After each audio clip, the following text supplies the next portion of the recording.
de coração,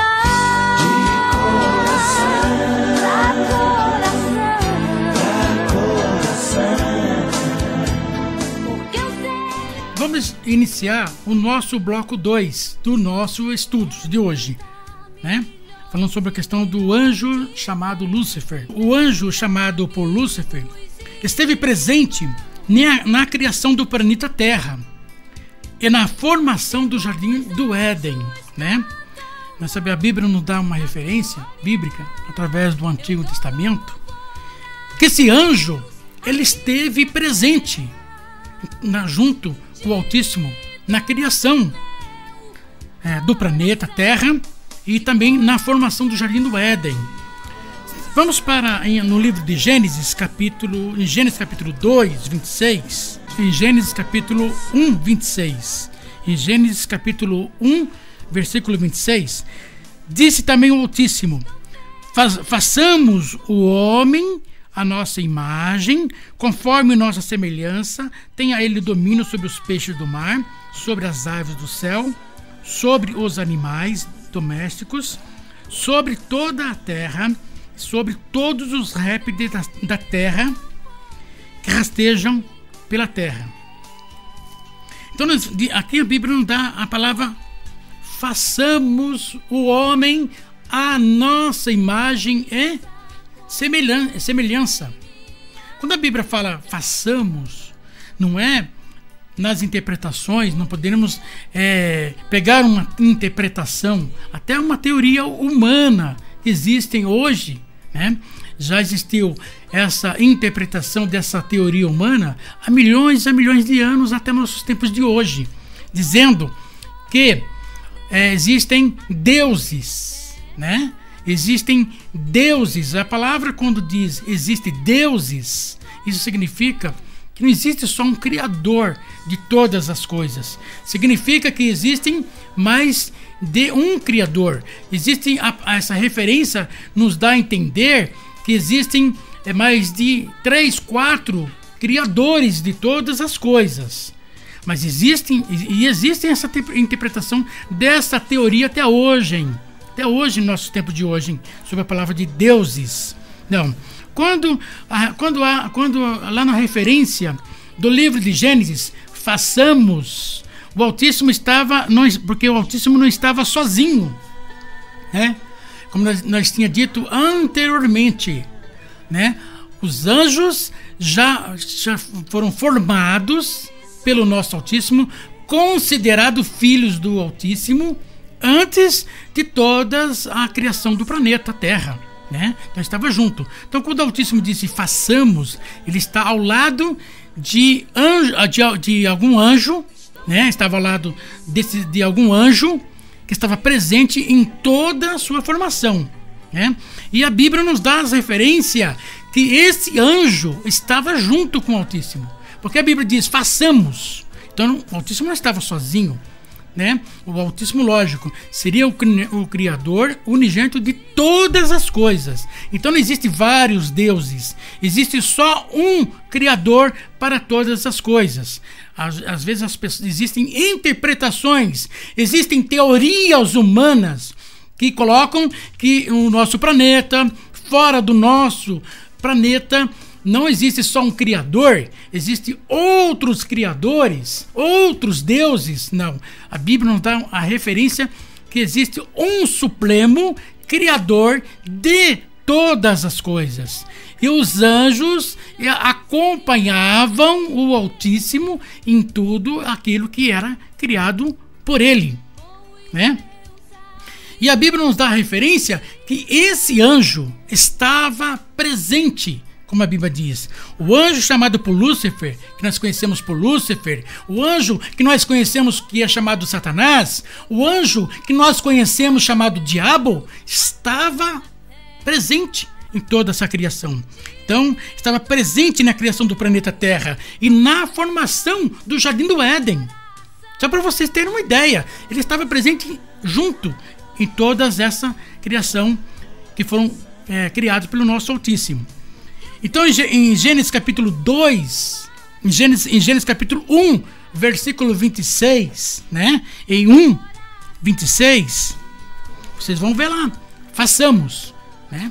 Então não é porque existiam vários deuses para se originar o planeta Terra, ou o Jardim do Éden, ou o ser humano.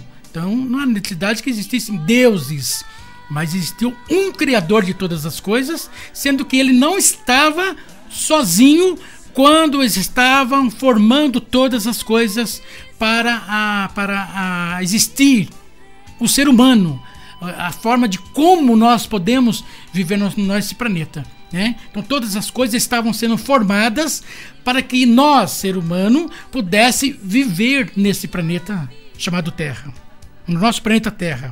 Em Ezequiel capítulo 28, 13, nós vamos lá, né? Vamos ver aqui. Em Ezequiel capítulo 28, 13, diz o seguinte, ó: estivesse no Éden. Olha o que o profeta Ezequiel está dizendo. Estivessem no Éden. Vejam bem, olha lá, é aquilo que nós tínhamos dito anterior. Ele estava acompanhando, esse anjo estava acompanhando todas as criações que o Altíssimo estava fazendo. Estivesse no Éden, jardim do Altíssimo. Cobriste de toda pedra preciosa, a cornilha, o topázio, o onix, a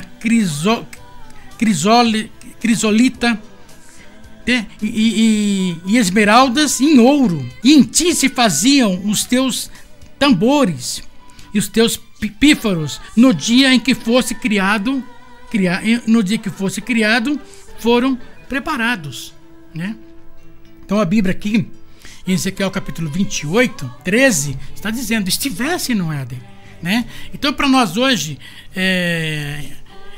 entender que realmente esse anjo, ele acompanhou toda a criação que o nosso Altíssimo estava fazendo. Vamos então, no segundo item. Vamos conhecer as qualidades do anjo Lúcifer quando fazia a vontade do nosso Altíssimo, seu Criador, né? Vamos ver quais são as referências bíblicas, né, que nos dizem, nos ensinam como era esse anjo quando ele fazia a vontade do Altíssimo. Quando ele fazia. Item A: era o selo da perfeição. Item B: cheio de sabedoria. Item C: era perfeito em formosura. Vamos lá então para Ezequiel 28, 12. Ezequiel 28, 12. Filho do homem, levanta uma lamentação sobre o rei de Tiro e diz-lhe: assim diz o Altíssimo, tu eras o selo da perfeição, cheio de sabedoria e perfeito em formosura, né? Então esses três itens você vai encontrar no livro aqui em Ezequiel capítulo 28 e 12, né? Então aqui era isso quando ele fazia a vontade do nosso Altíssimo, quando ele era um anjo que se submetia à vontade do Altíssimo. Qual era a função do anjo Lúcifer na hierarquia dos anjos? Será que o anjo Lúcifer, ele tinha uma hierarquia, né, junto com os demais anjos quando estava fazendo a vontade do Altíssimo? Item A: ele tinha uma posição acima de todos os anjos do nosso Altíssimo, né? Ezequiel 28, vamos para Ezequiel 28, capítulo 14 e 16. Eu te coloquei.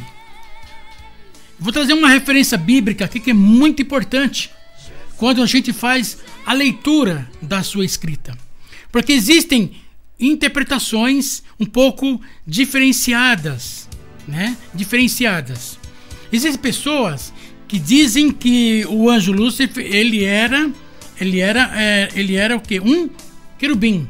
Existem interpretações que ele era chamado como um anjo querubim, né? Mas na referência do livro de Ezequiel, ele na realidade ele não era um anjo querubim. Ele era um anjo acima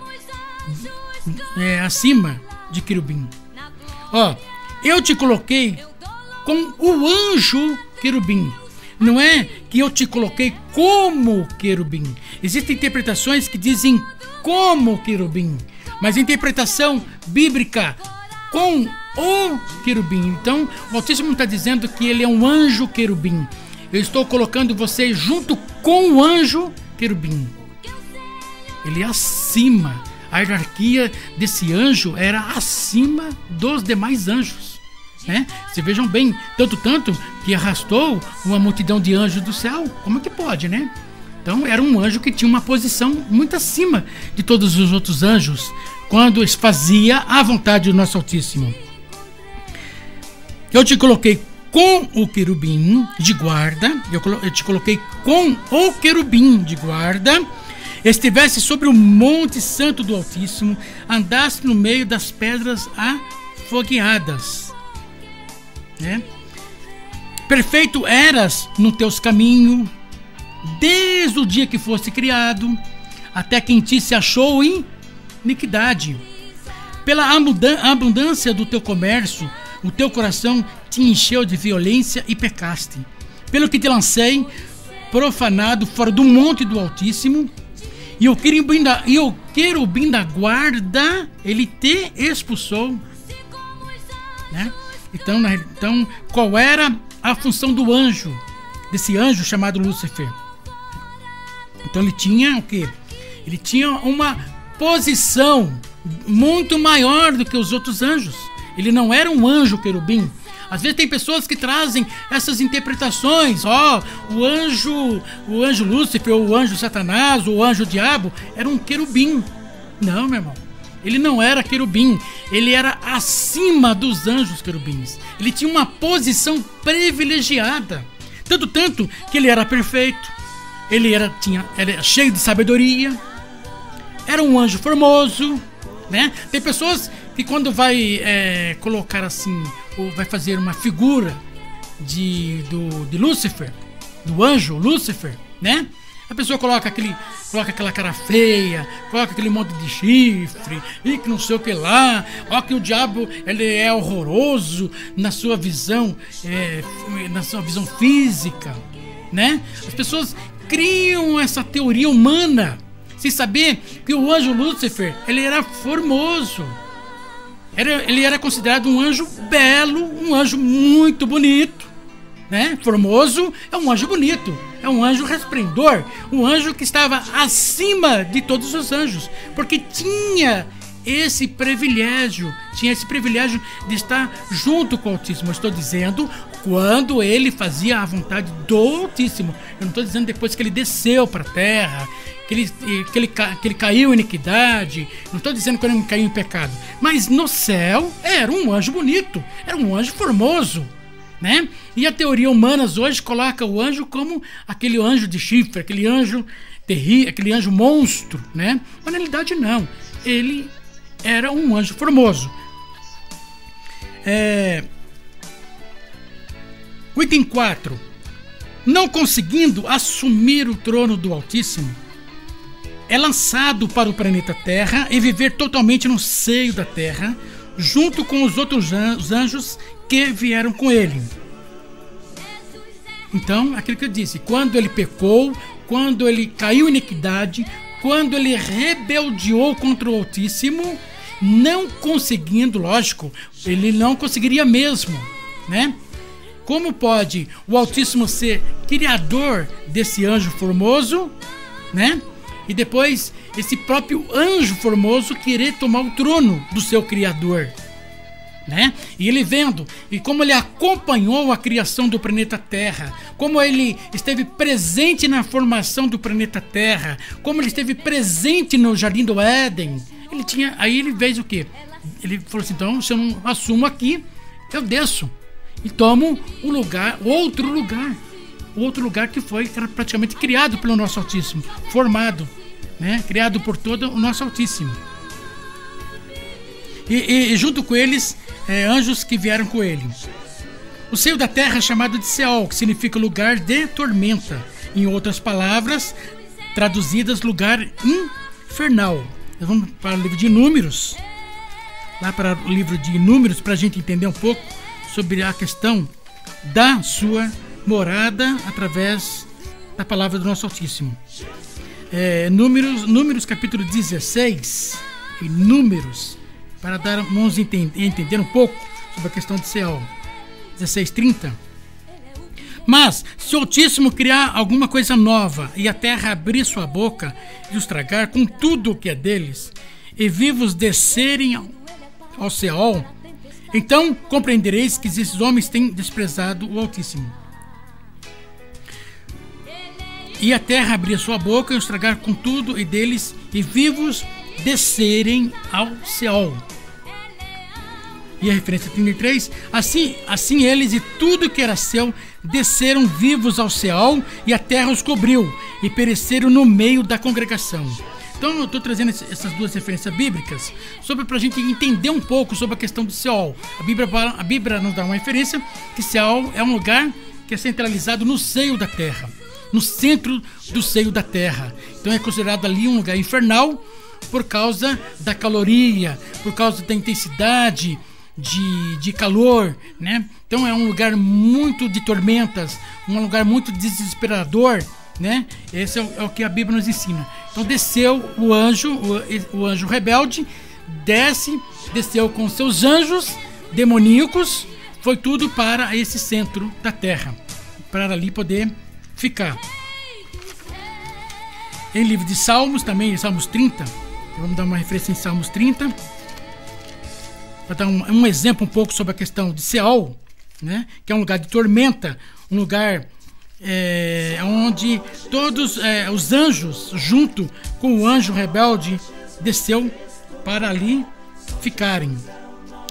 Em Salmos capítulo 30, no versículo 3, Senhor, fizeste subir a minha alma do Seol, conservaste minha vida dentre os que descem a cova.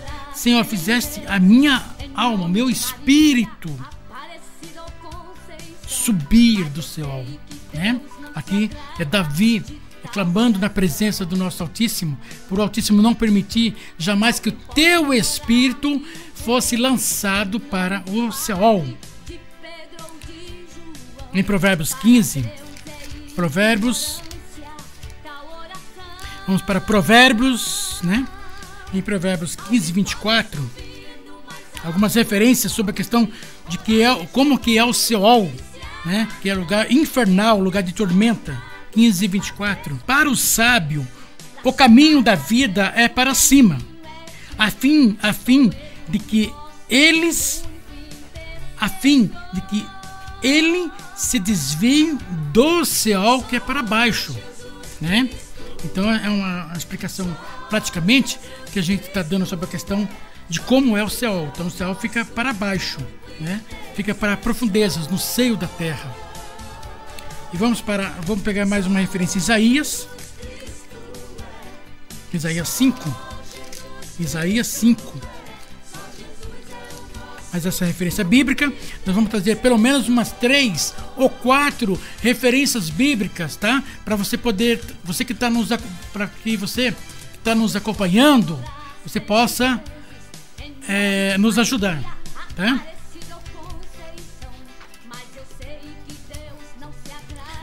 Nós estamos no segundo bloco, tá? Daqui a pouco nós vamos estar encerrando o segundo bloco dos estudos aqui. 5:14.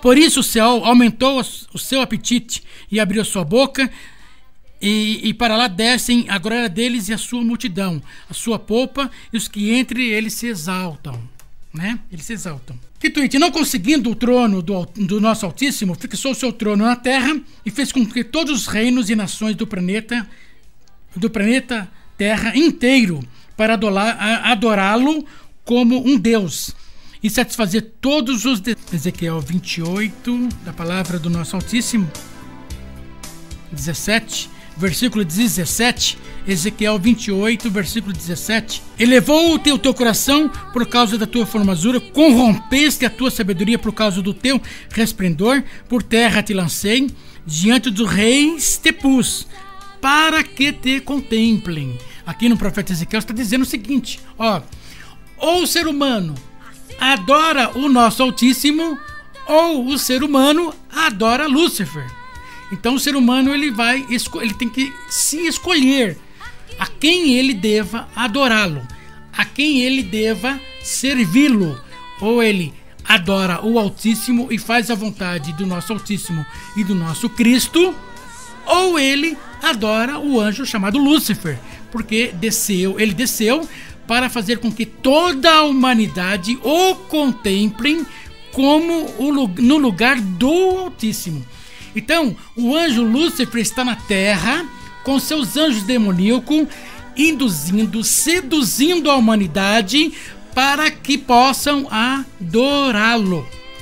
Então, o ser humano ou adora o nosso Altíssimo, ou o ser humano adora o nosso Cristo, ou ele vai se optar a adorar a Lúcifer. Tá bom? Porque para adorá-lo como um Deus e satisfazer todos os desejos da humanidade. Tá bom? Ezequiel 28:17. Nós temos em João mais uma referência. Nós vamos continuar aqui. João 14:30. Já não falarei muito convosco, porque vem o príncipe deste mundo e ele nada tem em mim. Então vejam bem o que o nosso Cristo disse. Essa aqui é a palavra do nosso Cristo. Já não falarei muito convosco, porque vem um príncipe deste mundo e ele nada tem comigo. Então Cristo dizendo que ele era o quê? Príncipe deste mundo. Então, ou nós adoramos o nosso Altíssimo, ou nós adoramos o nosso Cristo, ou nós abraçamos e fazemos a vontade do nosso Altíssimo, ou senão vamos acabar adorando um outro Deus, acabar adorando esse anjo chamado Lúcifer. Tá bom? Então essa é a primeira parte importante. Vamos entrar agora no item A.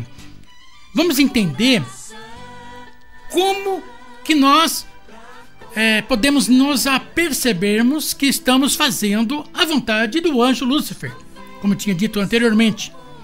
Aqueles que se submetem à vontade dele serão enganados. Então você pode ver, serão enganados.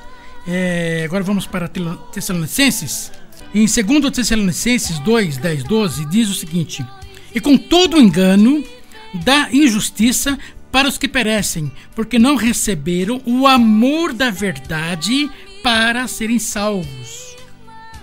E por isso o Altíssimo lhes envia a operação do erro, para que creiam na mentira, para que sejam julgados todos que não creram na verdade. Antes tiveram o prazer na injustiça. Então todos que se submetem à vontade de Lúcifer, do anjo caído, eles serão enganados completamente, viverão a sua vida inteira enganados. Em Mateus capítulo 24, voltando aqui em Mateus capítulo 24, porque onde surgir falsos cristos, falsos profetas, e farão grandes sinais e prodígios, de modo que, se possível, fora enganaria até os seus escolhidos, né? Então nós vemos que quando eu falo serão enganados, esse é uma parte muito importante para a humanidade. Isso é uma parte para a humanidade, para as pessoas entenderem até que ponto nós vivemos hoje, né? Estamos vivendo até hoje e até que ponto nós estamos sendo enganados ou não estamos sendo enganados, né? Então aqueles que se submetem à sua vontade serão completamente enganados, segundo a palavra do nosso Altíssimo. Segundo item, são desobedientes. São pessoas que não obedecem à palavra do nosso Altíssimo. São desobedientes. Em João 10, no livro de João, são desobedientes. João 10, 10:10.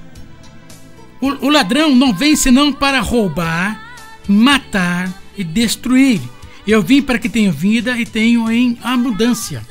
Então nós vemos aqui está dizendo que o ladrão não vem senão para roubar, matar e destruir. Todos esses atos são atos considerados na presença do nosso Altíssimo como pessoas desobedientes, pessoas que não obedecem e nem se submetem à vontade do Altíssimo, mas se submetem à vontade do anjo Lúcifer em fazer todas essas atitudes, tá bom? Em Efésios capítulo 2, isso aqui eu estou explicando para aquelas pessoas que se submetem à vontade de Lúcifer, né? Nós temos aqui em Efésios 2, a palavra do nosso Altíssimo. Efésios 2:2. Nos quais outrora andaste segundo o curso deste mundo, segundo o príncipe das potestades do ar, do espírito que opera nos filhos da desobediência. Tá vendo? Então a desobediência, o ser humano, quando ele pratica a desobediência, ele está se submetendo à vontade de Lúcifer. Se ele está matando, se ele está destruindo, se ele está roubando, todas essas atitudes estão se submetendo à vontade de Lúcifer, porque são desobedientes e não praticam a vontade do nosso Altíssimo. Item 3. São mais amigos do mundo do que no nosso Altíssimo. Em livro de Romanos 8. Em Romanos 8. São mais amigos do mundo. Você pode ver que a pessoa, ele gosta mais das coisas do mundo, né? Romanos 8:7. Romanos 8:7. Porquanto a inclinação da carne é inimizade contra o Altíssimo, pois não é sujeita à lei do Altíssimo, nem em verdade o pode ser. Os que estão na carne não podem agradar o Altíssimo. Então é aquilo. Se a pessoa, eles são mais amigos do mundo. Quanto mais nós formos amigos do mundo, quanto mais nós se submetemos à vontade, em fazer a vontade do mundo, mais nós estamos identificando e realizando mais a vontade do anjo, desse anjo chamado Lúcifer. Nós estamos se aproximando mais a ele. Em vez de nós estarmos se ausentando, se afastando dele, nós estamos se submetendo à sua vontade. Dão crédito à mentira, né? Pessoas que dão crédito à mentira também se submetem à vontade de Lúcifer. Em João 8:44 diz o seguinte: vós tendes por pai o diabo, e quereis satisfazer os desejos do vosso pai. Ele é homicida desde o princípio, e nunca se firmou na verdade, porque nele não há verdade. Quando ele profere mentira, fala do que ele é próprio, porque é mentiroso e é pai da mentira. Então nós sabemos que qualquer um ser humano que der crédito a alguém que mente, ou qualquer um ser humano que passa a mentir, ele passa a ser o quê? Um participante. Ele passa a ser uma pessoa que se submete à vontade do anjo Lúcifer. É isso que no caso que nós estamos se referindo, né? Em 2 Tessalonicenses 2:9, esse iníquo, cuja vinda é segundo a eficácia de Satanás, em todo o poder e sinais e prodígios de mentira, né? Então nós sabemos que uma das maiores astúcias de o anjo Lúcifer é fazer com que possa conduzir toda a humanidade, todas as pessoas do planeta Terra, cada vez mais para o engano, para a mentira, né? Para que eles não possam vir à luz da verdade, para que eles não possam reconhecer que são pecadores e que necessitam do perdão do pecado para alcançarmos a glória, o paraíso que já está prometido através de Cristo, né? Então isso é uma parte fundamental. Virá prodígios, sinais, e virá isso, virá tantas as coisas. Se nós se apercebermos no tempo atual de hoje, nós estamos vendo Quantas e quantas teorias humanas estão fazendo parte da vida das pessoas, e as pessoas não estão se apercebendo que essas teorias são humanas, e muito dessas teorias humanas podem ser mentirosas, podem ser enganadoras, e as pessoas pagarem um preço por causa disso. Em 1 João capítulo 3, em 3:8, né? Em 1 João 3:8, aquele que pratica o pecado procede do diabo, porque o diabo vive pecando desde o princípio. Para isto se manifestou o Filho do Altíssimo, para destruir as obras do diabo, né?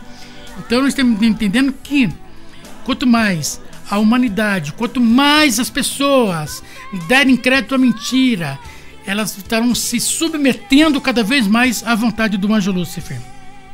E o quinto item, uma das maiores astúcias também do anjo Lúcifer, é o amor ao dinheiro e às riquezas, né? Porque o amor ao dinheiro, o amor às riquezas, às vezes a pessoa fala, mas ser rico não é pecado, né? Ser rico não é pecado, mas a questão não é o problema de ser rico, né? Que se torna a pessoa em pecado, mas é o momento que a pessoa se dedica mais às suas riquezas, né? É isso que é o perigo, quando ela começa a se escravizar por causa da riqueza. Em Provérbios capítulo 23, né? Em Provérbios capítulo 23, vamos ver um versículo aqui, em Provérbios capítulo 23, da palavra do nosso Altíssimo, para nós encerrarmos aqui esse bloco, o segundo bloco. Provérbios 23, 4, 5. Provérbios capítulo 23, versículo 4. Não te fadigues para ser rico, dá de mão a tua própria sabedoria. Fitando tu os olhos nas riquezas, elas se vão, pois fazem para si asas como a águia e voam para o céu. Então, às vezes, o que o livro de Provérbios quer dizer? Que existem pessoas, por ser ricas, elas começam a se escravizar por causa das suas riquezas. E quando a pessoa se torna escravo das suas próprias riquezas, ele passa a ser apercebido o dia a dia da sua vida. Aí vem a morte o traga, leva ele para a sepultura, e tudo aquilo que ele acumulou, toda a riqueza que ele dedicou, toda a riqueza que ele se escravizou, né? Ele não leva para ele, fica para outra pessoa, vai ficar para alguém, porque morreu, acabou, né? É como diz o provérbio. Então a Bíblia diz, não é contra o homem ser rico, mas é se submeter a ser escravo. E é uma das maiores astúcias de Lúcifer, é enriquecer a pessoa para que ela não possa ter tempo para ler a Escritura, para buscar a palavra do nosso Altíssimo, para aprender a palavra do nosso Altíssimo. Ela não passa a ter tempo. Então isso é uma das maiores astúcias, além da mentira. Além da mentira, uma das também maiores astúcias do anjo Lúcifer é o amor ao dinheiro e as riquezas. Em Provérbios 28, 20. O homem fiel gozará de abundantes bênçãos, mas o que se apressa a enriquecer não ficará impune, né? Não ficará impune. Aqui nós estamos encerrando o nosso segundo bloco do nosso estudo bíblico da palavra do nosso Altíssimo. Daqui a pouquinho nós estaremos retornando para o nosso terceiro bloco.